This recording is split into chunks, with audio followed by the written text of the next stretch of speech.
บ้านเกิดกำเนิดมาแต่ดนนานเป็นแดนกุหลาบสวรรค์โอ้ปากสันสมคำคนสร้างสาเลื่อยไปหุ่งเฮืองสายการพัฒนาหุ่งหมอหุ่งเฮียนศึกษาสนามกีฬาสร้างสก้าวไปวัดว่าต่างๆงามตาสร้างสะขึ้นใหม่ภาษาถูกเผาห่วมใจน้อมกาไว้สุพิธรรมบุญมีทางลาดยางมีน้ำประปาไฟฟ้าสมบูรณ์เศรษฐกิจและการเพิ่มพูนอุดมสมบูรณ์ดินดำน้ำสุ่มป่าไม้เขียวงามงามน้ำเงียบน้ำสไลลองไหลลงสู่แม่น้ำคอ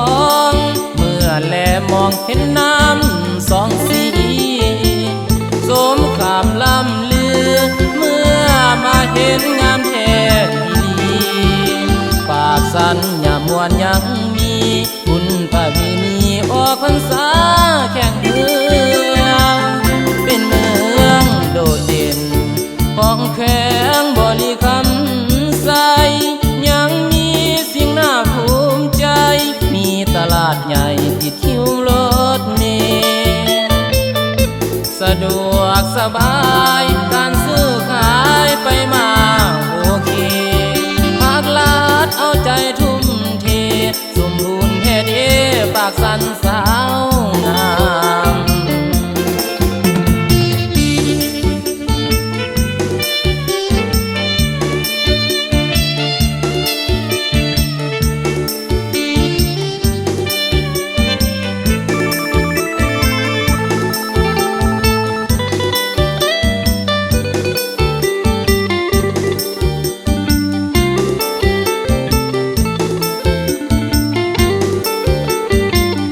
ป่าไม้เขียวงามงามน้ำเงียบน้ำสไล